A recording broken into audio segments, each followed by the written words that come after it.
Hello everyone, welcome student नीति। मैं हूं आपका दोस्त करता है काटपाल और आज हम जा रहे हैं करने chapter nationalism in India from history.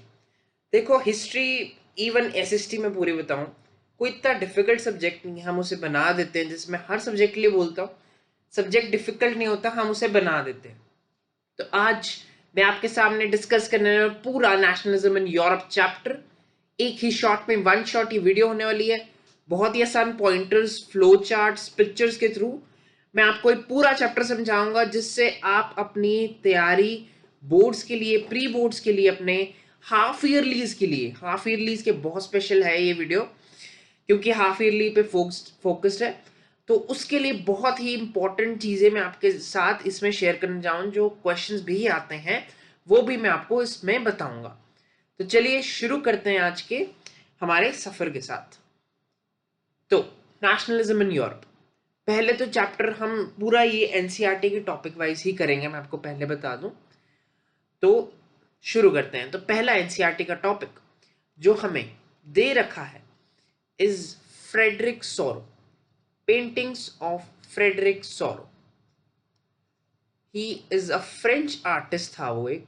He was a French artist. He prepared series of 4 prints.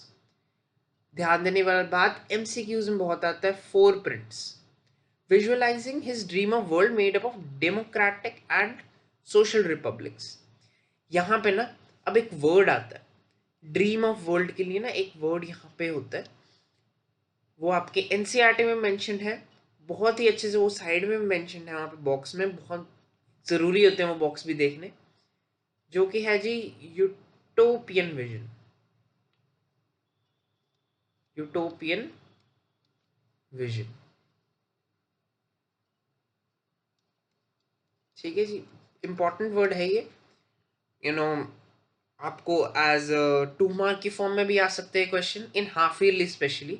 Boards में तो आ ही सकते हैं, बट हाफ ईयरली में बहुत ऐसे क्वेश्चंस आते हैं। Utopian vision, what was the Frederic Sorrieu utopian vision. या फिर आपको कोई स्टेटमेंट दे दी है डेमोक्रेटिक सोशल रिपब्लिक्स की, और उसमें आपको एक्सप्लेन करने को बोल दिया, वहां पे आप यूटोपियन विजन वर्ड यूज करेंगे, एग्जामिनर बहुत खुश होगा और आपकी अंडरस्टैंडिंग और शो होगी। तो आगे बढ़ते हैं। लीडिंग द, उसने एक पेंटिंग बनाई थी, जहां पे मैं आपको दिखाऊं, दिस वाज द पेंटिंग। यहाँ पे क्या हुआ था, there is a March of nation states. इन्होंने नेशन स्टेट्स को मार्च करते हुए दिखाया। यहाँ पे जैसे देख सकते हैं, फ्लैग पकड़े हुए फ्रांस, सबसे पहले उनको मिली थी फ्रेंच रेवोल्यूशन, उसके साथ में Germany, then Italy is there, then बाकी भी कंट्रीज, इंग्लैंड, पोलैंड वगैरह वगैरह सारी आगे पीछे हैं। और यहाँ पे थोड़ी सी आपको सीक्वेंस याद करने की जरूरत होगी कि leading the procession with past of Statue of Liberty. Statue of Liberty भी है यहाँ पे, ये देखिए, Statue of Liberty are United States पहले ही उसको फ्रीडम मिल गई थी। Switzerland again a nation state, by which time they were already nation states, as I told you. France, identified by revolutionary tricolor, ये भी जैसे मैंने आपको बताया, ये फ्रांस। फिर then there is, who has just reached the statue, she is followed by the people of Germany bearing black, red and gold flag. अब Germany को फॉलो करते कौन कौन है, peoples of Austria, Kingdom of Two Sicilies, Lombardy, Poland, England, Ireland. इसमें से ना आप सारे मत करने की आपको जरूरत है, आपको कुछ ही कर लो आप इसमें से। Like for example, you do Austria, you do Lombardy, you do Poland, England, बस, एंड रशिया। ये तो रहा, याद रह ही जाता है, क्योंकि they are current, they are the nation states current, तो आपको याद रह जाएगा ये। और लंबार्डी तो बाद में भी आता है, कई बार रिपीट होगा ये वर्ड, आपको दिखेगा। नेशनलिज्म यूरोप में भी काफी बार रिपीट होता है वर्ड। तो ये था। और एक और चीज, इस टाइम पे फ्रेडरिक, मतलब कि जो जर्मन ही है, उसको भी उसकी यूनिफिकेशन नहीं हुई थी, क्योंकि ये प्रिंट बना था 1848 में बना था ये प्रिंट। तो तब तक जर्मनी की यूनिफिकेशन अभी स्टार्ट हो रही थी, अर्ली स्टेजेस पे थी। तो अभी पूरी पूरी तरह यूनिफाई नहीं हुआ था Germany. There were German confederacies which were broken states, but नहीं, वो पूरी तरह यूनिफाइड नहीं था. तो उसकी अब इसमें यहाँ पे पेंटर की विजन भी दिखते हैं, वही utopian vision. It too good to be true. Utopian vision का वैसे मतलब होता है too good to be true. तो वैसी वाली विजन थी, बट हाँ वो जर्मनी हुआ भी बाद में, तो वो भी हमें दिखता है. तो ये मैंने आपको पेंटिंग दिखाई. अब आपको पेंटिंग को थोड़ा ध्यान से देखना पड़ेगा, क्योंकि एमसीक्यू की फॉर्म में आ सकता है, या फिर 2 मार्कर की फॉर्म में भी आपको पेंटिंग दिखा के बोलेंगे कि what was the significance of this painting, explain something like this. ऐसा कुछ क्वेश्चन आ सकता है आपको. और ऊपर से यहाँ पे ये angels from the heaven and fraternities written brotherhood. So वो आपको थोड़ी थोड़ी डिटेल्स देखनी पड़ेंगी. तो आगे चलते हैं. हाँ, और अब एक स्टेटमेंट है. ये स्टेटमेंट ना पूरे चैप्टर के लिए वैलिड है, और आपको याद भी रखनी है statement. When France sneezes, whole Europe catches cold, said by Duke Metternich. He was an Austrian chancellor. An Austrian chancellor. ये इसने कहा था ट्रीटी ऑफ वेना में. ये इसने स्टेटमेंट दी थी. ट्रीटी ऑफ वेना भी हम आगे डिस्कस करेंगे. ट्रीटी ऑफ वेना में क्या हुआ था? when Napoleon in the battle after 1815 he lost, he died. उसके बाद फ्रांस के जो भी टेरिटरीज थी, जो भी कंट्रीज थी सारी, specially British, Russia, Austria and Prussia, they all fought against France. ठीक है, दे फॉट अगेंस्ट फ्रांस. तो अब ये जो नेशंस थी, इन्होंने एक ट्रीटी की, treaty of vena with the France. उसमें इसके कुछ पॉइंट्स मैं आपको आज एक्सप्लेन भी करूंगा. इसके काफी अच्छे पॉइंट्स हैं ट्रीटी ऑफ वेना के. ट्रीटी ऑफ वेना में हुआ ये था कि जो 1815 की रिपब्लिक गवर्नमेंट थी, रिपब्लिक नहीं, वो सॉर्ट ऑफ तो डिक्टेटरशिप थी, बट हाँ उसको रिपब्लिक गवर्नमेंट भी कहा जाता है. उसमें उन्होंने डिपोज कर दिया था, उसको गवर्नमेंट को डिपोज कर दिया, और 1815 में नई मोनार्की को ले आए थे. Monarchy of the bourbon dynasty, वही लुइस वाली डायनेस्टी. ठीक है, उसको ही वापस ले आए थे.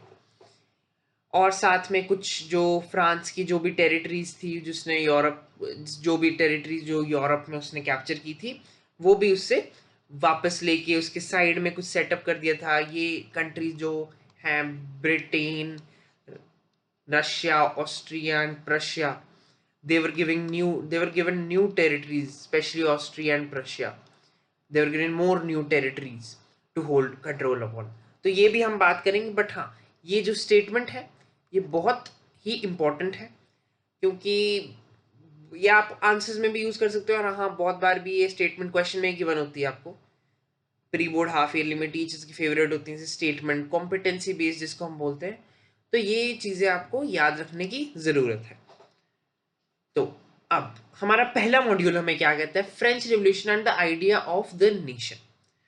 तो इसको मैंने ये इतने ही बहुत ही सिंपल फ्लो चार्ट में मैंने एक्सप्लेन कर रखा है. एज सच इसमें कुछ पहले में मतलब कि आपको पूछेंगे तो यही पॉइंट्स पूछेंगे. What was the impact of French revolution and how did the idea of nation emerged. सीधा ये क्वेश्चन आता है. मैंने बहुत बार देखे हैं question in half yearly exam, pre board में तो मतलब कि पक्का ही कर लो. एक क्वेश्चन ऐसा मॉड्यूल से रिलेटेड पूरा आता है. आप इतना लंबा 5 मार्क में कितना ही लिख लोगे? इतना लिखने की जरूरत नहीं होती. कुछ पॉइंटर्स बनाओ, अपने खुद के बना लो, नहीं तो मैं आपको दे ही रहा हूँ. ये सारे आपको हमारे नोट्स में भी अवेलेबल होंगे. तो वो सारे वहां पे पॉइंटर्स गिवन है, ऐसे फ्लो चार्ट्स गिवन है, जिससे आप इसे कर सकते हैं इजीली. तो अब French revolution and the idea of the nation हमारा पहला है. अब फ्रेंच रेवोल्यूशन बहुत ही सिग्निफिकेंट इवेंट है in the history of Europe, क्योंकि इसने सब कुछ चेंज कर दिया यूरोप में. सब कुछ, बाय सब कुछ आई मीन कुछ भी, political, social condition, economic condition, सब कुछ इसने चेंज कर दिया। तो इसमें हुआ क्या, aristocracy and new middle class. हमने ये बहुत बार पढ़ा है, हमने 9th में भी पढ़ा है कि there was a rise of new middle class in the French revolution, कि members of this class united by common way of living because they earned money. They were also known as working class population, and a middle class which is composed of industrialists, businessmen, professionals. They made a new social group, और इन्होंने ही change लेके आए थे। They were the people responsible for change in France. And as you know, when France sneezes, the whole of the Europe catches cold. ये मतलब कि statement universally true है, मैं बताऊं ऑल थ्रू द चैप्टर मैं आपको दिखाऊंगा, ये चीज यूनिवर्सली ही ट्रू जाती है। तो अब हमारे पास दूसरा क्वेश्चन आता है, what did liberal nationalism stand for? Ideas of national unity, they emerged in early 19th century, like around 1830s, 1820s. ठीक है, Europe was closely allied with the ideology of liberalism, freedom, like आपको open है, आपको freedom है, जो मर्जी आप कर सकते हो। एंड ऊपर से लिबरल नेशनलिज्म की नेशनलिस्टिक फीलिंग, बट आप फ्री हो, मतलब कि आप किसी के कंट्रोल के अंदर नहीं हो। और ऊपर से जो नेपोलियनिक कोड था, जो जिसके बारे में हम आगे बात करेंगे, बहुत ही इंपॉर्टेंट कोड है नेपोलियनिक कोड। बहुत क्वेश्चंस आते हैं इसके नेपोलियनिक कोड ऑफ 1804 से। तो उसमें उसने सारा सिस्टम रिवर्ट कर दिया था to the early system of limited suffrage का मतलब वोटिंग राइट्स। डिक्टेटरशिप थी, वोटिंग राइट्स ज्यादा दिए नहीं जाते आपको, तो ये ऐसे ही चलेगा। अब अ न्यू कंजर्वेटिज्म आफ्टर 1815। 1815 में क्या हुआ? 1815 में हुआ treaty of vena. Treaty of Veena. अब ट्रीटी ऑफ वीना में क्या हुआ? ट्रीटी ऑफ वीना में मैंने आपको बताया 4 कंट्रीज, आपको याद ऐसे रखना है, ब्रैप कंट्रीज है, BRAP, Britain, Russia, Austria, Persia.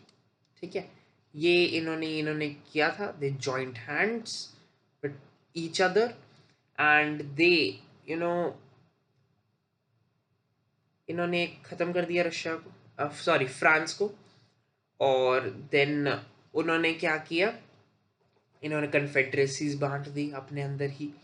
कुछ चीज़ें ऑस्ट्रिया के, कई टेरिटरीज ऑस्ट्रिया को दी थी, कई टेरिटरीज पर्शिया को दी, कईयों को बफर स्टेट्स बना लिया। आर्मी जो है फ्रांस की, उसको कट ऑफ कर दिया बिल्कुल ही, वहाँ पे मोनार्की इंस्टॉल कर दी, जिससे काफ़ी प्रॉब्लम्स भी आई, वो भी हम डिस्कस करेंगे। तो ये मेनली थी ट्रीटी ऑफ वेना, इतना कुछ ज़्यादा नहीं है इसमें। और तो अब 1815 में ना, उसके बाद क्या हुआ, एक कस्टम यूनियन बनी या जोल्वेरिन बनी, which was initiative of Persia, क्योंकि वो जर्मन स्टेट्स को हमेशा से ही एक ही टेरिटरी अपनी मानता था, बट हाँ वो अलग भी थी। तो बस यहाँ पे जोल्वेरिन बनी, एक ट्रेड यूनियन था जिससे आप ट्रेड कर सकते, थोड़ा ईज ऑफ डूइंग ट्रेड हुआ, जिससे लिबरलिज्म, यही आइडिया ऑफ लिबरलिज्म भी बढ़ा। लिबरलिज्म बढ़ा, नेशनलिज्म तो नहीं बोल सकता, बट हाँ लिबरलिज्म जरूर बना। और ये आई after new conservatism, after the new conservatism of the treaty of Vienna. तो one of the major issues taken up was the freedom of press also. Freedom of press also was very much curtailed at that time, क्योंकि monarchies थी, conservations थी, वो press की freedom तो कभी भी नहीं चाहिए ना। तो अब प्रेस की फ्रीडम नहीं है, तो हाँ रेवोल्यूशनरीज आ गए, क्रांतिकारी लोग आए जाते हैं हमेशा। तो यहाँ पे सीक्रेट सोसाइटीज बनने लगी, जर्मनी में बनी, फ्रांस में बनी, स्विट्जरलैंड, पोलैंड। मजीनी, गिस्तापे मजीनी बहुत इंपॉर्टेंट फिगर है, बहुत इंपॉर्टेंट फिगर है यूरोप की हिस्ट्री में। इस चैप्टर में भी बहुत इंपॉर्टेंट फिगर है, इसके बारे में और हम पढ़ेंगे। ही रिलेंटलेसली अपोज द मोनार्की। इसने अपनी काफ़ी सीक्रेट सोसाइटीज़ खोली, कहीं मतलब कि बहुत सारी कंट्रीज में खोली, स्पेशली इटली के लिए वर्क कर रहा था, यूनिफिकेशन ऑफ इटली। वहाँ पे इसने आइडियोलॉजी दी थी कि nations can not be as small, can be broken units of the world, they have to be combined, nation states are the unit of the human life sent by the god. इसने ये सारी ideology थी मजीनी की। तो अगले topic पे चलते हैं, नेपोलियनिक कोड। बहुत इंपॉर्टेंट है, बहुत ही मतलब कि सबसे ज़्यादा इंपॉर्टेंट चीज़ नेपोलियनिक कोड है। इसमें हुआ क्या था, और हाँ इसको सिविल कोड, इसको ये भी बोलते हैं, इसको सिविल कोड ऑफ 1804 भी बोलते हैं, ये भी बोलते हैं। तो क्वेश्चन कुछ भी वे में आ सकते हैं, Napoleonic Code of 1804, Civil Code of 1804, एक ही बात है। तो Napoleonic Code of 1804, Napoleonic Code did away all with all the privileges based on birth, जो कि मोनार्कीज के टाइम पे चलती आ रही थी। Established equality before law, सबसे बड़ा फीचर इसका, चाहे डिक्टेटरशिप था चाहे मिलिट्री पावर थी, but equality before law and secure right to property. Liberalism, liberalism का मतलब है फ्री मार्केट्स, कुछ भी आप कर रहे हो अपना फ्री। तो राइट टू प्रॉपर्टी जो लोगों के पास पहले नहीं थी, जो सिर्फ अरिस्टोक्रेसी के पास थी, अरिस्टोक्रेसी या नोबल्स के पास थी, वो भी बेस्ड ऑन द बर्थ, तो वो उन्होंने सिक्योर कर दिया कि आप राइट टू प्रॉपर्टी अपना रख सकते हो। Then the code was exported to region under French control, like the Dutch Republic, Switzerland, Italy, Germany, वही सारी चीज़ें। And Napoleon simplified the administrative divisions, abolished feudal systems, खत्म फ्यूडल सिस्टम सारे गए, freed peasants, he just let the peasants go, serfdom, sort of slavery, manorial dues, जो भी उसका जो भी slaves या फिर labor की कोई loans pending थे उसको माफ कर दिया कि they were in under the burden of high interest rates also. तो in towns also he removed guild restrictions, the barriers on trade, कि उनको करेंसीज भी बहुत ज़्यादा थी, स्पेशली मतलब कि एक रीजन से जब दूसरे रीजन में जाओ, countries and the currencies and the unit of measurement was different. There was one measurement system LA, it was there in one particular region state, मतलब कि एक सॉर्ट ऑफ छोटी सी कंट्री में ही था वो। And then when you move to other other part, the unit of measurement is drastically changed. तो वो सारा टू क्रिएट सम बैरियर्स, तो इसलिए इसने कॉमन वेट्स एंड मेजरमेंट्स भी पूरा किया पूरे फ्रेंच एम्पायर में, या फिर जो भी एरियाज थे अंडर द फ्रेंच कंट्रोल, उसमें स्टैंडर्ड वेट्स एंड मेजरमेंट, जिससे बिजनेस बहुत बढ़ा, बिजनेस बहुत बढ़ा, इकोनॉमिक प्रोग्रेस बहुत हुई, और ऊपर से ट्रांसपोर्टेशन और कम्युनिकेशन भी इम्प्रूव हुए। इंफ्रास्ट्रक्चर पे भी बहुत ध्यान दिया था, क्योंकि इंफ्रास्ट्रक्चर से ही आप कुछ भी, चाहे इवन आपको कोई वॉर लड़नी है, चाहे आपको इकोनॉमिक प्रोग्रेस करना है, इंफ्रास्ट्रक्चर इज वेरी इंपॉर्टेंट। तो इस पे बहुत इसने जोर दिया था। और साथ में कॉमन नेशनल करेंसी भी मैंने आपको बताई कि करेंसीज भी बहुत कन्फेडरेसीज में डिवाइडेड थी, जर्मन स्टेट्स काफ़ी सारी कन्फेडरेसीज में थी। तो ऐसे ही कॉमन नेशनल आपको करेंसी भी मिलेगी, और इससे exchange of goods, capital from one region to another region बहुत ही आसान तरीके से हो जाएगा।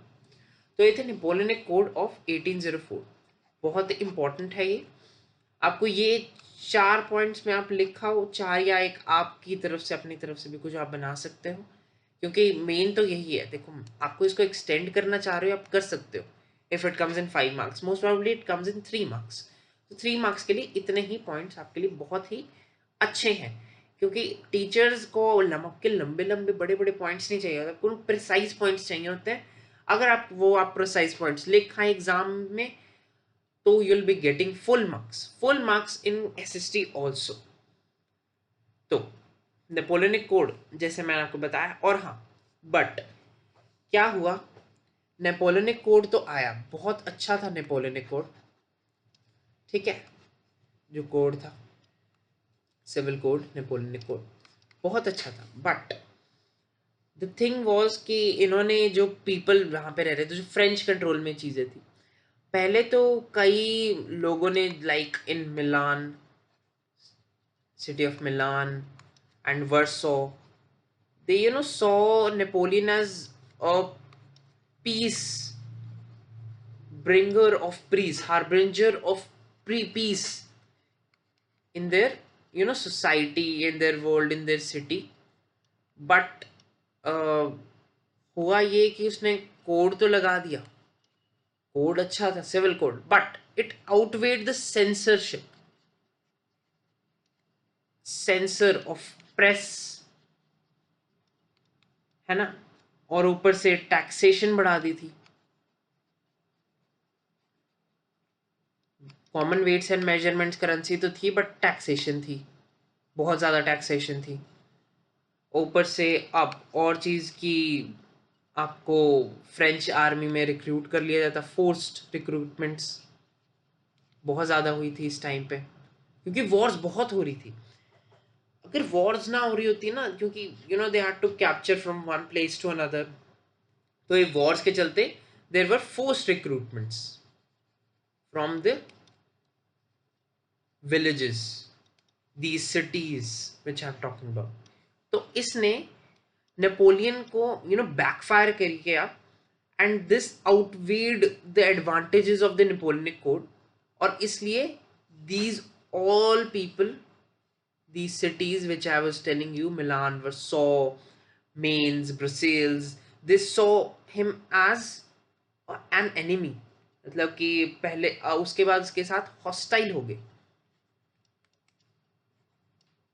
हॉस्टिलिटी शो की इन्होंने, कि उनके साथ खिलाफ ही हो गए, मतलब कि क्या भागो यहाँ से, मतलब कि सॉर्ट ऑफ दिस एक अनरेस्ट सा हो गया। तो ये हमें देखते हैं कि there were some advantages, advantages आपने सारी है जैसे ये पिछली स्लाइड पर देखी, दीज वर द एडवांटेजेस और basic features of Napoleonic code, and these are the disadvantages. पहले तो they were seen as harbingers of peace, but then censors, there was censor laws on press freedom, and they did not have political freedom, dictatorship, and moreover taxation बहुत high थी, force recruitments थी, जिसके कारण वो hostile हो गए। आपको ये पॉइंट्स लिख के आने, अपनी कुछ स्टोरी लाइन थोड़ी सी क्रिएट करके ये पॉइंट्स मेन आप यहाँ पे ये चीज़ें याद रख लो, you are done with the question. अगर ऐसे सॉर्ट ऑफ आए कि Napoleonic code had some merits and demerits, elucidate और explain, तो ये क्वेश्चंस ऐसे बनते हैं। ये बहुत इंपॉर्टेंट क्वेश्चंस है, मैं आपको बता रहा हूँ, फॉर हाफ ईयरलीज तो बहुत ही इंपॉर्टेंट है, और प्री बोर्ड्स के लिए भी और बोर्ड्स में भी आ सकते हैं ये क्वेश्चंस। अब इसके बाद क्या हुआ, इसके बाद देखो जी आए, वो मैंने आपको कंजर्वेटिज्म बताया, कंजर्वेटिज्म में सारी चीज़ें मैंने आपके साथ डिस्कस भी की थी, जो न्यू कंजर्वेटिज्म में ट्रीटी ऑफ वेना, उसके बाद ये हुआ, ठीक है। उसके बाद हम जंप कर रहे हैं सीधा मॉड्यूल पे, मॉड्यूल नंबर 3 पे, एज ऑफ रेवोल्यूशंस। अब यहाँ पे मैंने आपको एक चीज बताई थी कि when France sneezes the whole of the Europe catches cold, ठीक है। यहाँ पे हुआ क्या, हुआ ये कि फ्रांस में थी हमारे पास एक डायनेस्टी, ठीक है, जो फ्रेंच बर्बन किंग्स, देवर बर्बन किंग्स, देवर कॉल्ड बर्बन किंग्स, उनको इंस्टॉल कर दिया था, ठीक है। हुआ ये इंडस्ट्रियलाइजेशन थी, इंग्लैंड से जो गुड्स बन के आते थे वो यहाँ के फ्रांस के इवन और भी सारे यूरोप के गुड्स को, इतने मशीन मेड गुड्स थे, क्वालिटी इतनी बढ़िया और सस्ते भी बन रहे थे, सस्ते मिल रहे थे, कंज्यूमर हमेशा ही सस्ती गुड लेगा ऑब्वियसली। तो उसने इनको इतना कंपटीशन दिया ना, it led to economic hardships in Europe. इसमें हुआ क्या, फूड शॉर्टेजेस हुई, वाइड स्प्रेड अनएम्प्लॉयमेंट आपको देखने को मिली, पेरिस में लोग बाहर ही आ गए, out of the roads to protest, the king had to run away, king run away, Bourbon dynasty गई, फिर से गई, Louis, he went away again, then he was deposed by a republic, and also then they created some like, what do we say, they they put up constitutional monarchy here, तो उससे मतलब कि इसके under ही king ran away, then they put up constitutional monarchy, जिससे आपको मतलब कि एक सेट ऑफ कॉन्स्टिट्यूशन में आपको काम करना है, आपको ये सिविक्स में पढ़ने को मिलेगा। तो हाँ, और बर्बन किंग्स थे, भाग गए वो तो। और ऊपर से और भी कई रेवोल्यूशंस हुए। यहाँ पे हुआ एक जुलाई रेवोल्यूशन हुआ, बहुत इंपॉर्टेंट है कि आपको मैं नेक्स्ट स्लाइड पे एक्सप्लेन करता हूँ। हाँ, यहाँ पे हुआ एक जुलाई रेवोल्यूशन। जुलाई रेवोल्यूशन में हमें देखने को मिला कि एक रिपब्लिक तो नहीं, किंगडम, माफ कीजिएगा, kingdom kingdom of Netherlands, kingdom of Netherland से ब्रसेल्स अलग हो गया। ब्रसेल्स में ही हुआ था, मतलब कि ब्रसेल्स सिटी का नाम है और बेल्जियम इज द कंट्री। तो पूरा बेल्जियम का जो एरिया था वो नेदरलैंड से हो गया जी अलग। ठीक है, इसके बाद अपहीवल तो पहले फ्रांस में शुरू हुआ ना, फ्रांस में ही किंग भाग गया। उसके बाद क्या हुआ, पेरिस में पहली चीज हुई, फ्रांस में हुई, उसके बाद जुलाई रेवोल्यूशन हो गया नेदरलैंड्स में। ठीक है, ये इट हैपेंड इन 1830, जुलाई 1830, पहले यहाँ पे फिर यहाँ पे। अब और भी और चीजें थी, और चीजें क्या थी, रोमांटिक इमेजिनेशन, नेशनलिस्टिक फीलिंग्स। अब इसने बहुत ज्यादा इम्पैक्ट डाला है। इसने क्या डाला, इसने वर्नाकुलर लैंग्वेजेस में ना कलेक्शन ऑफ लोकल फोकलोर्स, मतलब कि एंशियंट नेशनल स्पिरिट इकट्ठा करना एक, there were many prints of the German people, Grimm brothers important example, Grimm brothers very very important example, MCQ में बहुत पूछते हैं ग्रिम ब्रदर्स। साइड में वहाँ पे ना एनसीईआरटी में आपको बताऊं, एक कॉलम गिवन है इसके ऊपर। तो उन्होंने मतलब कि देयर फोक टेल्स उन्होंने इकट्ठी की, from they went to village collected folk to tales, folklores, and even many paintings were built. Nationalism की एक अलग फीलिंग आ गई थी कि भाई देश सबसे ऊपर है हमारा। एक नेशनलिस्टिक मैसेज भेज रहे थे to the large audience over illiterate, क्योंकि फोकलोर्स है, देखो फोकलोर्स ज्यादा समझ आती हैं, ओरली ये ट्रांसमिट हो रही थी, रिटर्न भी जा रही थी, but most of the times ये ओरली हो रही थी या फिर पेंटिंग्स के थ्रू हो रही थी। जैसे मैंने आपको फ्रेडरिक सोरो की पेंटिंग बनाई बताई, वो भी एक रोमांटिक नेशनलिज्म, रोमांटिक इमेजिनेशन का ही हिस्सा है ना। 1848 में बनी थी, वो भी इसी के टाइम ही, एज ऑफ रेवोल्यूशन के टाइम ही बनी थी। तो ये चीजें थी। और अब रेवोल्यूशन तो शुरू हो गया फ्रांस में, जब शुरू होता है सारे यूरोप में शुरू होता है, तो 1848 में रेवोल्यूशन ऑफ लिबरल्स भी शुरू हो गया। ठीक है, अब हुआ क्या, वर्कर्स थे यूरोप में, mainly I would say Silesian workers. उनको इकोनॉमिक हार्डशिप, जैसे मैंने आपको एक्सप्लेन किया, उनका क्या सीन था। ठीक है, इकोनॉमिक हार्डशिप्स मैंने एक्सप्लेन किया आपको। Economic economically there was a city Silesia. ठीक है, सिलिसिया में there were workers, Silesian workers, क्योंकि they were facing stiff competition from England, machine made goods, उनको पे अच्छी नहीं मिल रही थी, पे अच्छी मिल नहीं रही थी। और जो कॉन्ट्रैक्टर्स थे वो उनको बहुत ही सस्ते में काम करा लेते थे, बहुत ही सस्ते में काम कराते थे कॉन्ट्रैक्टर्स, जिनका मतलब क्योंकि इन्फ्लेशन भी हो गई थी, वो हंगर थी, मतलब कि शॉर्टेज, फूड शॉर्टेजेस चल रही थी 1830s में, तो वैसे ही 1845 तक आते आते और वर्सन होगी वो चीजें।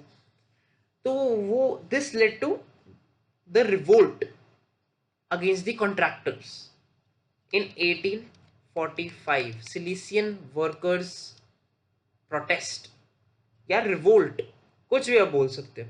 तो उन्होंने क्या किया, the attacked the contractors village, attacked contractors,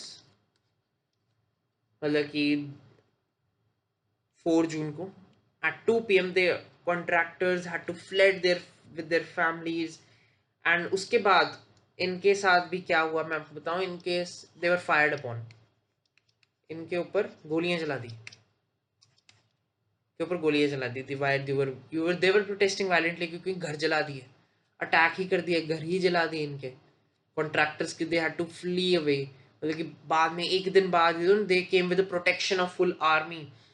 तो हाँ, तो ये पूरा घर वर जला दिया इन्होंने। तो ये वही जो मैंने आपको चीज बताई, when France sneezes whole of the Europe catches cold, ये पूरा उसका एग्जाम्पल है। 3 एग्जाम्पल आपके सामने हो गए। फ्रांस, फ्रांस में हुआ, इसमें रेवोल्यूशन 3 जगह पे फ्रांस में हुआ, एक हुआ अपना नेदरलैंड्स में, the breaking away of Brussels and Belgium, specifically Brussels में ये स्टार्ट हुआ था। और साथ में अनएम्प्लॉयमेंट, स्टारवेशन, पेजेंट्स, वर्कर्स, मैंने आपको सारा ये बताया। Revolution led to educated middle class भी थी। पहले तो वर्कर्स का भी हुआ, वर्कर्स का हुआ सिलीसिया में, बट एजुकेटेड मिडिल क्लास भी थी। अब उन्होंने क्या किया, हैब्सबर्ग एम्पायर थी जो ऑस्ट्रिया को कंट्रोल करती थी, ऑस्ट्रिया हंगरी को कंट्रोल करती थी, वो एक ही टाइम पे एक ही थी। तो इनके ही middle class, educated middle class के चलते ही they had to give more autonomy, more powers, more powers to the Hungarians living in the Hungary region in 1867. France catches cold. They he उसने sneeze किया and whole of the Europe has catched cold once again. तो ये था। अब एक और चीज यहाँ पे साथ साथ में, अब देखो मैंने आपको बताया था कि जर्मनी अभी तक यूनाइट नहीं हुआ था, तो उसमें भी लिबरलिज्म की आइडिया तो आ गई थी, ठीक है। वही हंगर वगैरह के कारण लिबरलिज्म, नेशनलिज्म, रोमांटिक फीलिंग्स जो देश को लेकर थी वो तो शुरू हो गई थी। तो यहाँ पे इन्होंने क्या किया, फ्रैंकफर्ट पार्लियामेंट, ये है जी पिक्चर, फ्रैंकफर्ट पार्लियामेंट। तो इन्होंने एक असेंबली बिठाई जहाँ पे there were members from all over the German confederacies, ठीक है। और यहाँ पे इन्होंने जर्मन कन्फेडरेसीज के पीपल ने बुलाया प्रशियन किंग, प्रशियन किंग को बुलाया।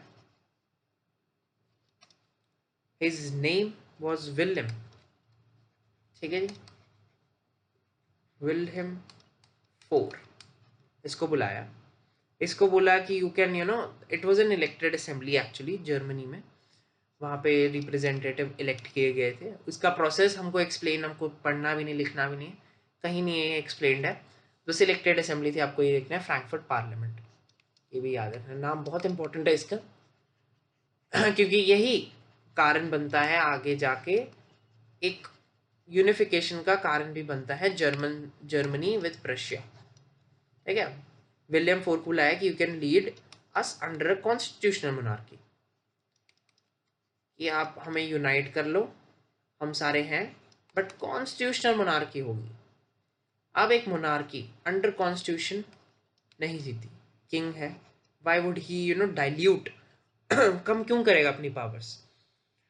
तो अब ऑपोजिशन आई, मिलिट्री से भी आई, किंग था, किंग ने ऑपोजिट और इसका प्रोटेस्ट किया कि नहीं, हम नहीं आ पाएंगे कॉन्स्टिट्यूशन मोनार्की में, नहीं एब्सोल्यूट मोनार्की में आ जाएंगे। बट फिर तो ये असेंबली एक्चुअली में मतलब कि इतनी सक्सेसफुल नहीं रही, बट एक सिग्निफिकेंट पार्ट है यूरोप की हिस्ट्री का, फ्रैंकफर्ट पार्लियामेंट। ये आपको पिक्चर्स ना ज़रूर देख लेनी है, कि आपको एमसीक्यू की फॉर्म में बहुत पूछी जाती है। मैंने बोर्ड्स के पेपर देखे हैं एमसीक्यू की फॉर्म में, ऐसे आते आते प्री बोर्ड्स में तो बहुत ही आ जाते हैं, प्री बोर्ड में भर देते हैं, लेकिन पिक्चर बेस्ड क्वेश्चन से छोटी छोटी पिक्चर्स उठाते हैं साइड में से, एनसीईआरटी में से। तो आपको पिक्चर्स, चाहे कोई भी चैप्टर हो, चाहे वो सिविक्स का भी चैप्टर हो, सिविक्स के चैप्टर में कार्टून्स गिवन है, वो भी आपको बहुत इंपॉर्टेंट। नेशनलिज्म इन इंडिया में भी काफ़ी पिक्चर्स गिवन है, नेशनलिज्म इन यूरोप में तो काफ़ी ही गिवन है, पेंटिंग्स गिवन है।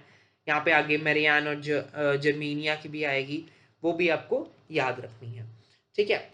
और अब आपके साथ सामने बहुत ही सिग्निफिकेंट चीज़ मैं आपको शेयर करने जा रहा हूँ, ये मेरे हैंड रिटन नोट्स में से है। Unification of Germany, Italy, England in a single table. ऐसे नहीं अलग अलग टेबल अलग क्वेश्चन ना, एक ही टेबल में एवरीथिंग एक्सप्लेन्ड। ये टेबल है थोड़ा सा बड़ा, बट हाँ एवरीथिंग एक्सप्लेन। आपको पता ही है हमेशा ना क्वेश्चन इसमें रेपिटेटिव है, इसमें से 5 मार्क का ही खाना ही हमें, कभी 2 भी आ जाते हैं, डिपेंड्स। यहाँ पे 2 भी आ जाते हैं क्वेश्चंस, कोई बड़ी बात नहीं है। 5 मार्कर्स मतलब you know you are secure almost your 10 marks from reading this whole topic. एक टॉपिक इतना इंपॉर्टेंट कि उसमें से 10-10 मार्क के क्वेश्चन आ रहे हैं, इवन कई 3-3 मार्क के छोटे छोटे क्वेश्चन आ जाते हैं। तो बहुत मतलब कि आपको ये टॉपिक अगर आप कर गए इस चैप्टर का, ये चैप्टर आप समझ गए, कर गए, रट गए, लर्न करके, जैसे भी आप करके आप कर गए बस ये अच्छी तरह से, then you are scoring really really good in SST, in history specially. History में आपके फुल भी आ सकते हैं अगर, क्योंकि सबसे डिफिकल्ट टॉपिक यही है ये, और वो civil disobedience and non cooperation, बहुत कंफ्यूजन होती है उसमें, जो कि अगले चैप्टर में नेशनलिज्म इन इंडिया, वो भी आपके साथ में शेयर करूंगा, वो करूंगा मैं आपके सामने कल। कल आपके सामने उसकी भी एक वीडियो आएगी, इसकी एक 1 शॉट वीडियो आएगी। तो हाँ ये टॉपिक चलो शुरू करते हैं, आराम से करेंगे, एक एक करके करेंगे, ठीक है। अब हम जर्मनी से स्टार्ट करते हैं। हम पूरा पहले जर्मनी कंप्लीट करेंगे, फिर उसके बाद इटली पे आएंगे, फिर इंग्लैंड पे आएंगे। पूरा प्रोसेस आपके सामने एक्सप्लेन होगा, और ये टेबल बहुत ही इंपॉर्टेंट है, ये मैंने हैंड रिटन नोट्स में से है, ऐसे ही और टेबल्स वहाँ पे गिवन है। जैसे मैंने आपको बताया सिविल डिसोबीडियंस नॉन कोऑपरेशन, बहुत कंफ्यूजन होती है वहाँ पे, वो वाला भी एक टेबल गिवन है, तो वो आप चेकआउट कर सकते हैं, मैं आपको पूरी डिटेल्स डिस्क्रिप्शन में भी डाल दूंगा। तो अब यूनिफिकेशन जर्मनी इटली इंग्लैंड, ठीक है। जर्मनी से शुरू कर रहे हैं। पहले तो सबसे कॉमन पॉइंट है political fragmentation. German states, German पहले एक स्टेट मतलब नेशन नहीं थी, जर्मन स्टेट से कन्फेडरेसीज थी after treaty of Vienna. There were 39 states. Political fragmentation टूटी हुई थी कंट्री। स्टार्ट कब से हुआ? 1815 1848 में फ्रैंकफर्ट पार्लियामेंट आई थी, तो उसके बाद 1850 ऑनवर्ड्स इन्होंने शुरू कर दिया था। लीडर स्टेट, यहाँ पे एक लीडर स्टेट का रोल है प्रशिया लेता है। Under the leadership the king was different, but the जिसका दिमाग सारा लगा, he was auto von Bismarck, the chief architect, ठीक है।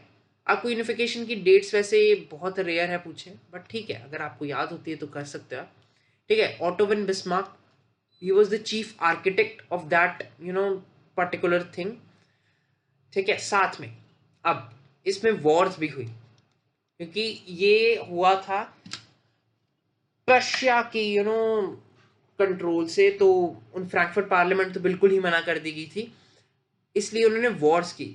Wars with Austria, they had to fight Austria, they had to fight Denmark, they had to fight France, क्योंकि German कुछ states they were controlled by these 3 countries also. ये 3 countries Denmark, Austria and France. That ended up with Prussian victory. Chief architect Otto von Bismarck, बहुत ही अच्छा diplomat था, या फिर उसने डिप्लोमेटिक तरीके से कर दिया सारे सबको, या फिर 3 जो वॉर्स लड़ी उसने, ये सारा इसने कन्फेडरेसी को ज्वाइन किया। और हेड ऑफ ये किंग था, he was the king Kaizer William, Kaizer William 1। वो जो फ्रैंकफर्ट पार्लियामेंट था, ही वाज विलहेम 4। तो वो हल्का सा कंफ्यूज हो जाते हैं, बट अलग अलग 2 किंग्स हैं, ठीक है। अब मेजर इवेंट्स, इवेंट्स यहाँ पे डिस्कस होते हैं, क्योंकि 5 मार्कर्स में आएगा, आपको मेजर इवेंट्स डिस्कस करने पड़ेंगे। फ्रैंकफर्ट पार्लियामेंट हुई 1848 में, जैसे मैं आपको बताया, सेंट पॉल में हुई, वो चर्च का नाम है। Association drafted a constitution for German states headed by monarchy subject to a parliament, constitutional monarchy, ठीक है, कॉन्स्टिट्यूशनल मोनार्की, जैसे मैंने आपको पहले भी बताया।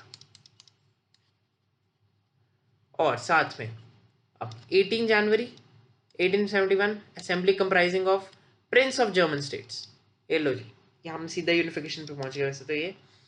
तो यहाँ पे कुछ नहीं है, they representatives of the army met at Versailles, important Versailles, ठीक है, important thing, Versailles declared William one as the German emperor, first the Prussian king, now the German emperor.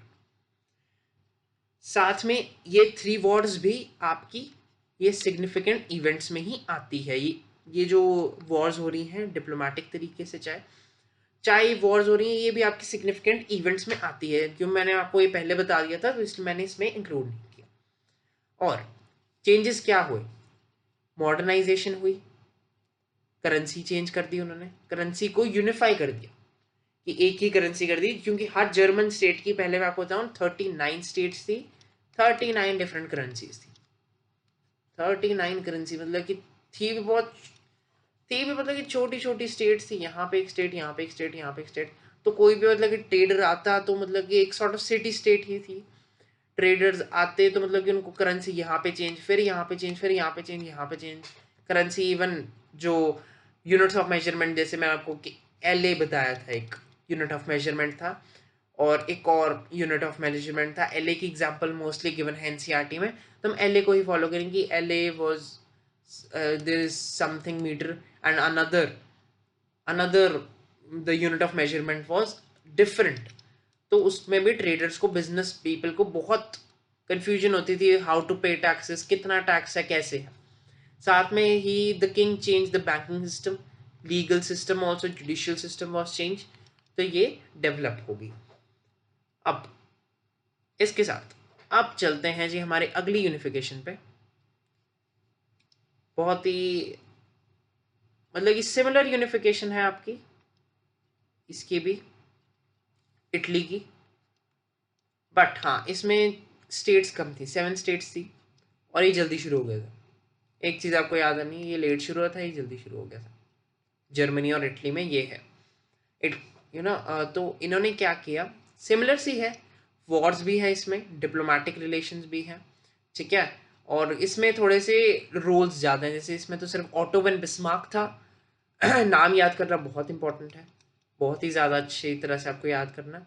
इसमें और भी कई 3 हैं, 3 लोग हैं।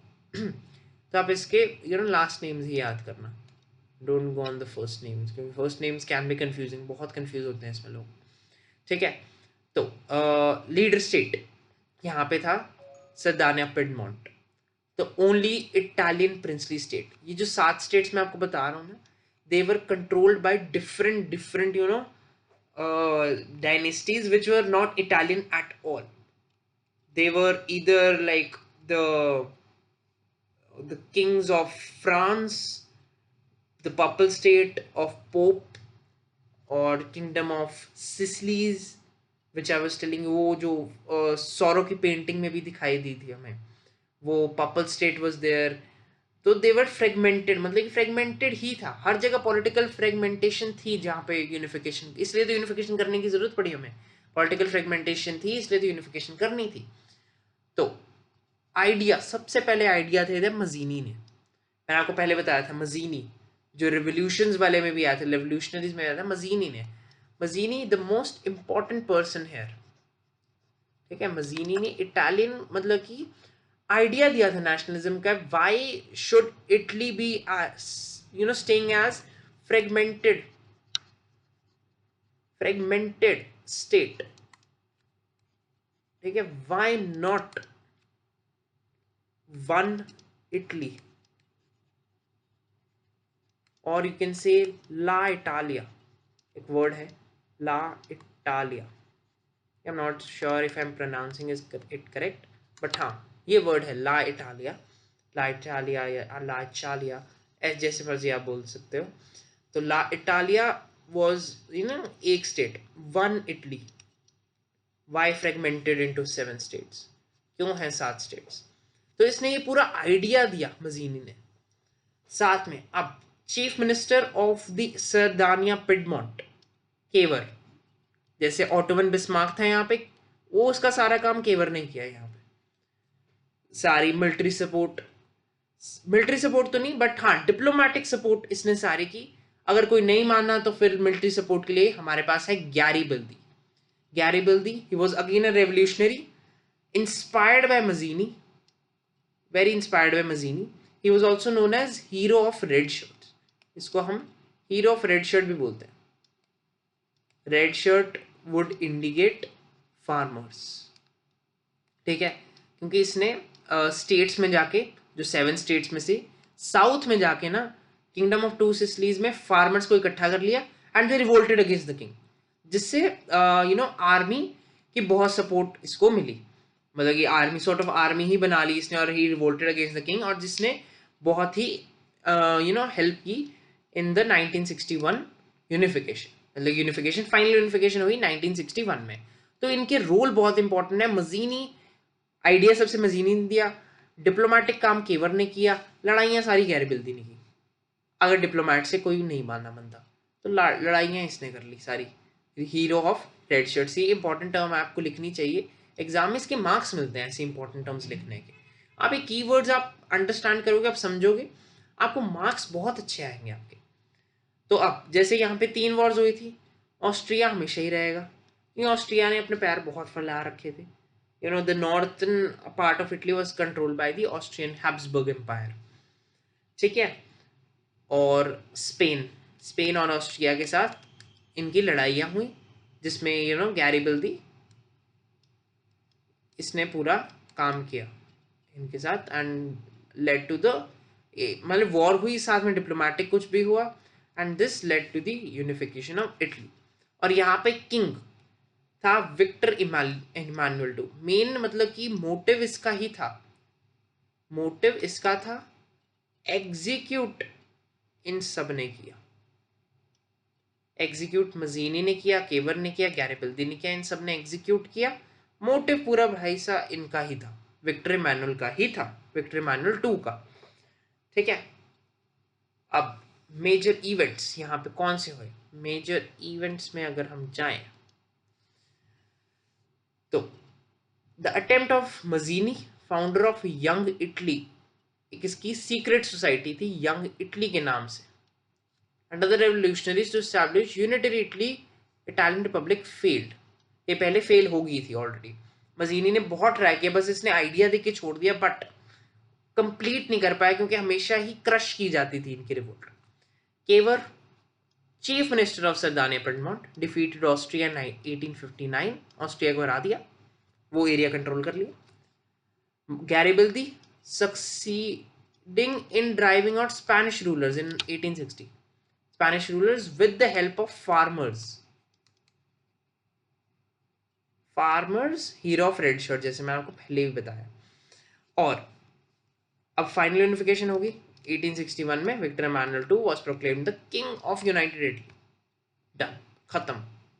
यही है, मतलब कि आपको थोड़ा सा फ्लो ऑफ इवेंट्स, मतलब कि आप चाहिए ऐसा कोई टेबल अपने एंड से बना सकते हो, या फिर फ्लो चार्ट भी, पहले ये हुआ, फिर ये हुआ, फिर ये हुआ, ठीक है। ये आपको पता होना चाहिए, ये रफ में आप कर सकते हो, या फिर आप ऐसे नोट्स भी आप ले सकते हो ये मेरे, तो ये इससे आपको बहुत हेल्प हो जाएगी। अब आगे चलते हैं, अगली यूनिफिकेशन हमारी ब्रिटेन की सबसे इजी यूनिफिकेशन मैं आपको बताऊँ, लड़ाइयाँ हुई नहीं, ठीक है। चीफ आर्किटेक्ट नाम याद करने की जरूरत नहीं है, बहुत मतलब कि एक आदि कहीं रिवोल्ट हुआ था, लड़ाई नहीं हुई थी पूरी, मतलब पूरी स्टेट की, तो बहुत ही ईजी था, ठीक है। तो पॉलिटिकल फ्रेगमेंटेशन क्या थी, मल्टीकल्चर थे, इंग्लिश पीपल थे वहाँ पे, वेल्श पीपल थे वहाँ पे, स्कॉटिश पीपल थे, आयरिश पीपल थे, 4 तरह के लोग थे, इंग्लिश, वेल्श, स्कॉटिश और आयरिश, 4 तरह के लोग थे वहां पे रहते थे। They were divided on the based of their language also and ethnicity, ठीक है। इंग्लिश तो लैंग्वेज ही होगी, तो they were divided on the basis of their languages and ethnicity as well, ठीक है। तो मल्टीकल्चर थी, पॉलिटिकल फ्रेगमेंटेशन बस यही है, कोई स्टेट्स नहीं, कितनी नंबर ऑफ स्टेट्स वो नहीं हमें गिवन है। शुरू को भाई ये बाद में शुरू हुई, मतलब ये पहले हुई, सॉरी ये पहले शुरू हुई, 1680s में शुरू हुई है, बहुत पहले हो गई थी, क्योंकि इंग्लिश पार्लियामेंट मतलब कि बहुत ही इसने रोल अच्छा प्ले किया था इसमें यूनिफिकेशन में, ठीक है। पार्लियामेंट को देख के वैसे ही लोग मतलब कि रश करते हैं उसकी तरफ, डेमोक्रेसी डेमोक्रेसी डेमोक्रेसी, तो उसके कारण भी बहुत हेल्प हुई थी। लीडर स्टेट आपको पता है इंग्लैंड ही था, मोस्ट पावरफुल था among all of them, English में मतलब इंग्लैंड, यहाँ पे England they were most powerful among all of them, क्योंकि यहाँ पे आ गया थी, जैसे मैंने आपको पहले भी डिस्कस किया था, इंडस्ट्रियल रेवोल्यूशन, इकोनॉमिक प्रोस्पेरिटी थी इंग्लैंड में। एक बहुत बड़ा रीजन ये भी है, मैं आपके सामने इंग्लिश पार्लियामेंट भी और इंडस्ट्रियलाइजेशन भी लिखूंगा यहाँ पे, इंडस्ट्रियलाइजेशन बहुत इंपॉर्टेंट थी क्योंकि इकोनॉमिक प्रोस्पेरिटी हो गई थी। तो वैसे ही इनके पास पावर थी, इकोनॉमिक प्रोस्पेरिटी थी, इंग्लैंड की पार्लियामेंट थी, तो इन्होंने वैसे ही बहुत इजीली प्रोसेस किया ये, मतलब कि ट्रीटीज के थ्रू ही हो गया इनका, ट्रीटीज और पैक्ट्स के थ्रू ही इनकी यूनिफिकेशन हो गया। सच कोई वॉर नहीं लड़नी पड़ी, बस एक थोड़ा रिवोल्ट हुआ था, कैथोलिक रिवोल्ट हुआ था ब्रिटिश में इन आयरलैंड एंड स्कॉटलैंड। वहां पे इनकी मतलब कि उनको इंग्लिश बोलने पे मजबूर किया जाता था, और देवर फोर्स्ड कि आप अपनी एथनिसिटी छोड़ो, स्कॉटिश लैंग्वेज छोड़ो, आयरिश लैंग्वेज छोड़ो, अपनी कल्चर्स छोड़ो, जिसके कारण कैथोलिक रिवोल्ट्स हुए थे, बट वो भी क्रश किए कर दिए गए थे बाय द ब्रिटिशर्स। तो हेड ऑफ द यूनिफिकेशन तो इंग्लैंड ही था, यहाँ पे एज सच कोई किंग नहीं है ना क्वीन है, इंग्लैंड ही बोला जाता है, was the head of the unification. अब after the unification, not of the unification. अब यहाँ पे दो एक्ट्स हुए, act of union 1707, act of union 1801। दोनों एक्ट्स हैं, बहुत इंपॉर्टेंट एक्ट्स है। तो 1707 में स्कॉटलैंड आ गया था, England and Scotland, resulted in formation of United kingdom, ठीक है, यूनाइटेड किंगडम। आयरलैंड उसके बाद 1801 में एक्चुअली हुआ, बोला जाता है कि it was the act of union of 1801। दो एक्ट ऑफ यूनियन थे, 1707 एंड 1801, बट कई बोलते हैं it was forcibly incorporated in United kingdom and it became United Kingdom of Great Britain.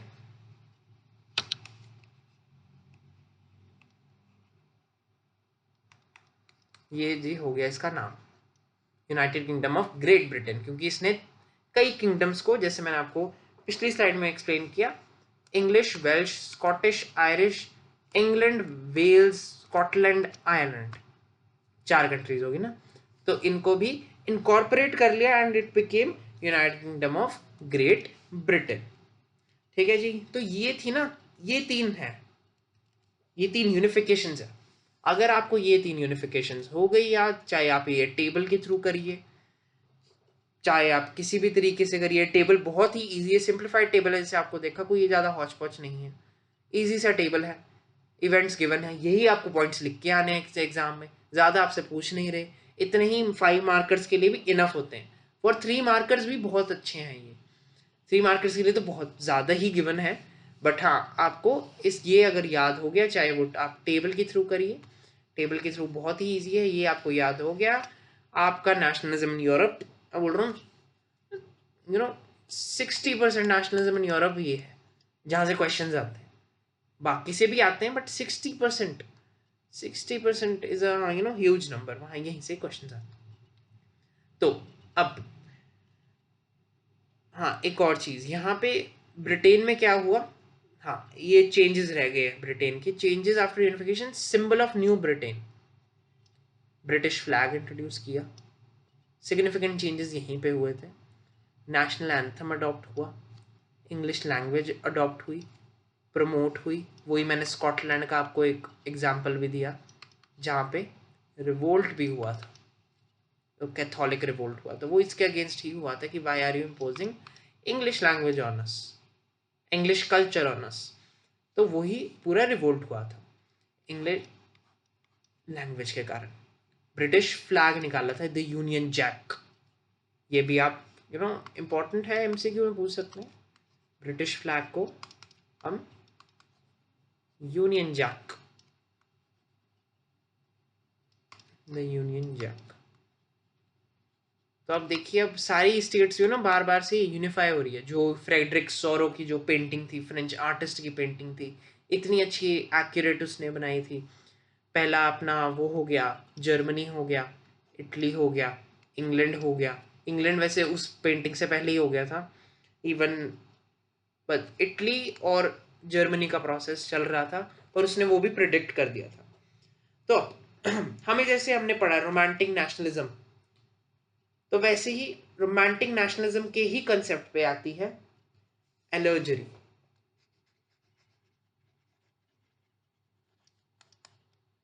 This was the concept allergy. Allergy is, figure, a female figure, especially female figure ही बोलते हैं, a female figure showing a nation,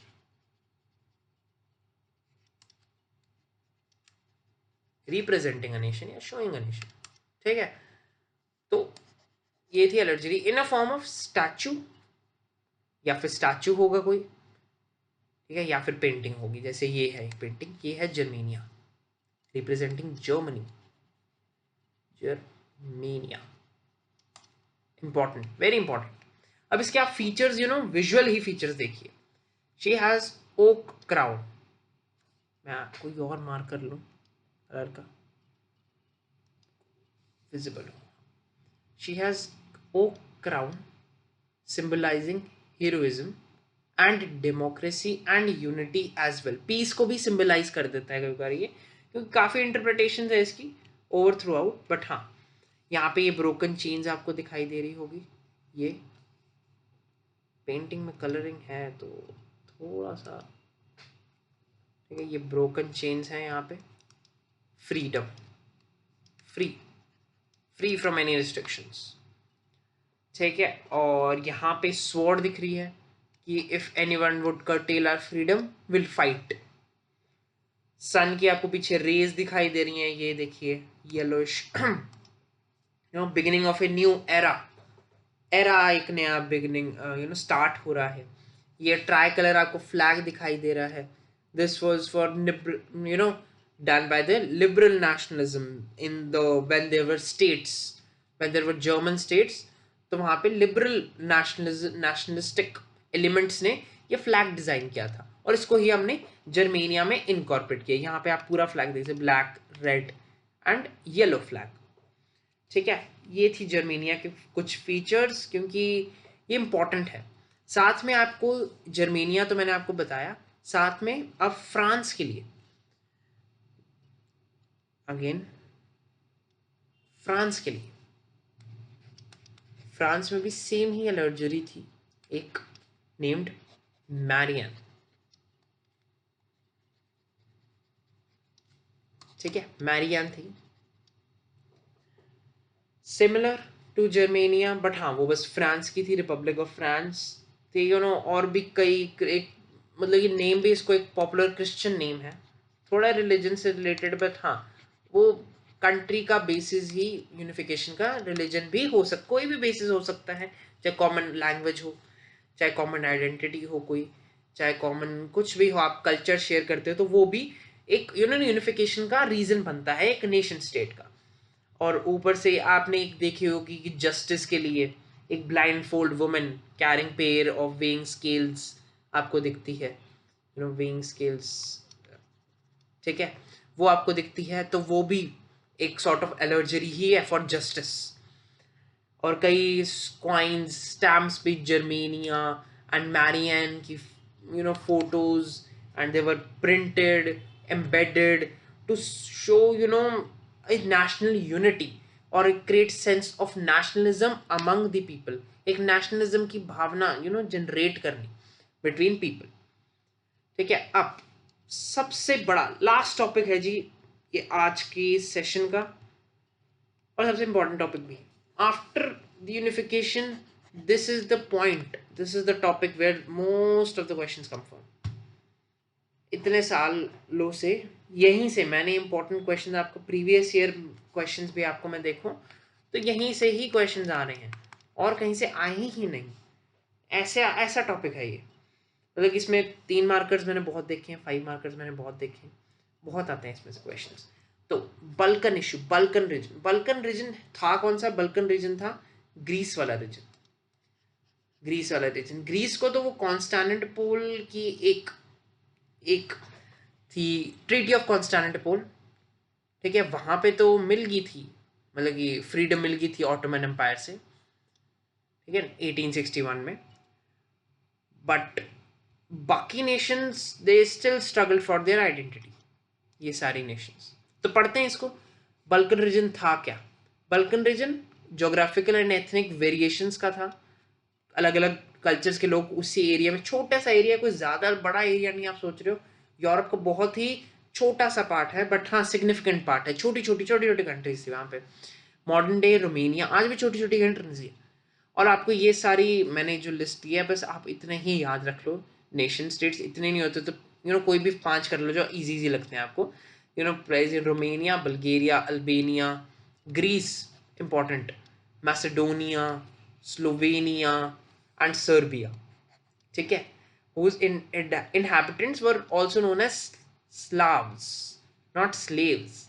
They were known as Slavs. Similar to, नहीं मतलब कि term is similar to slaves, but नहीं, they were not slaves. They were known as Slavs. Slavic nations को बोलते थे, उनकी लैंग्वेज में बोलते थे. ठीक है. एंड वो सारा बल्कन का जो भी एरिया था जो मेडिटेरियन सी से लगता है, वो सारा कंट्रोल था Ottoman empire. Ethnic difference, Ottoman empire was a Muslim empire. ठीक है. And they control this part. और वो एथनिक डिफरेंस के कारण ही ये ऑटोमन एम्पायर भी डिक्लाइन हो गई थी. अब एक्सप्लोसिव रीजन कैसे था? क्योंकि मतलब कि रोमांटिक नेशनलिज्म फैली. रोमांटिक नेशनलिज्म यहाँ पे फैली बल्कन्स में. डिसइंटीग्रेशन हो गई ऑटोमन एम्पायर की. रीजन इतना एक्सप्लोसिव हो गया, एक दूसरे के साथ ही लड़ने लग गए क्योंकि they struggled to define their identity. Romantic nationalism फैली, नेशनलिस्टिक फीलिंग तो आ गई, बट हाँ किसमें हम इतनी छोटी छोटी एथनिक वेरिएशंस थी ना, और इंडिपेंडेंस से स्ट्रगल कर रहे थे. इतना कन्फ्लिक्ट हो गया कि दे वर फीसली जेलस ऑफ ईच अदर. कि मतलब कि एक की डेवलपमेंट वुड लीड टू एक का पूरा loss, expense of other. They hope to gain more territory at the expense of another people. और big powers, many big powers like European powers mainly, due to economic and political interests. Russia was also involved in this. Many other countries of Europe, big countries like Britain was also there. So these countries, ठीक है, these countries wanted to control this region, Balkan region, very very very, because of the political interest. They wanted to expand their territories. तो उसके कारण ही series of Wars हुई इन countries के बीच में, जिससे finally first world war भी हो गई. मतलब कि अगर आपको कोई पूछ ले, वैसे आता नहीं है क्वेश्चन, बहुत रेयर है, बहुत डिफिकल्ट पेपर आया तो ये आएगा कि what were the reasons for first world war. तो these are the reasons. Balkan issue आपने एक्सप्लेन कर देना है. ये 4 पॉइंट्स में आपका बल्कन इशू एक्सप्लेन्ड है जी, पूरा एक्सप्लेन्ड है जी बल्कन इशू. इसमें कोई आपको एक्स्ट्रा चीज़ नहीं करनी. ये सारा बल्कन इशू ही है. छोटा सा है, कोई इतना कोई वो नहीं है. मतलब कि एनसीईआरटी में आपको काफ़ी अच्छी स्टोरी लाइन में बताते हैं, बट हाँ ब्रीफ पॉइंट्स में आपको अगर समराइज करना है कभी, आंसर जो लिखना है, आंसर आप ये 4 पॉइंट्स पे लिख लो, आपको पूरे नंबर मिलते हैं. चाहे वो 3 नंबर का क्वेश्चन हो, चाहे 5 नंबर में आपको हल्का सा और एक्सटेंड करना पड़ेगा. ये मैंने जैसे आपको पॉइंट्स बताए कि मुस्लिम एम्पायर थी, एथनिक वेरिएशंस था, वो आपको लिखना पड़ेगा उसमें, ताकि आप थोड़े से एक्सटेंड करो. और ये कंट्रीज के नाम भी, रशिया, ब्रिटेन फॉर एग्जाम्पल, जैसे कि यहाँ पे among major European power for example Russia and Britain, वो आपको लिखना पड़ेगा आपके 5 मार्कर्स के लिए. तो दोस्तों ये थी जी आज की क्लास हमारी. ठीक है. Thank you for attending it. एक सेशन था, इम्पॉर्टेंट सेशन था, आपके हाफ ईयरली को देखते हुए, आपके प्री बोर्ड्स को देखते हुए. नेशनलिज्म इन यूरोप इसमें पूरा एक्सप्लेन्ड है, और इस पे मैं कल आपके साथ नेशनलिज्म इन इंडिया की भी शेयर होगी. ऐसी ही क्लास शेयर होगी, ऐसे ही सेशन शेयर होगा, जिसमें आपके सारे इंपॉर्टेंट टॉपिक्स कवर्ड होंगे नेशनलिज्म इन इंडिया के भी. आपको डिफरेंसेस समझाए जाएंगे सब में. तो अगर आपको कुछ और डाउट हो, क्वेश्चंस हो, आप कमेंट करें कमेंट सेक्शन में. I do reply to it. And moreover like कर देना, शेयर करो ये वीडियो अपने फ्रेंड्स के साथ, फैमिली के साथ.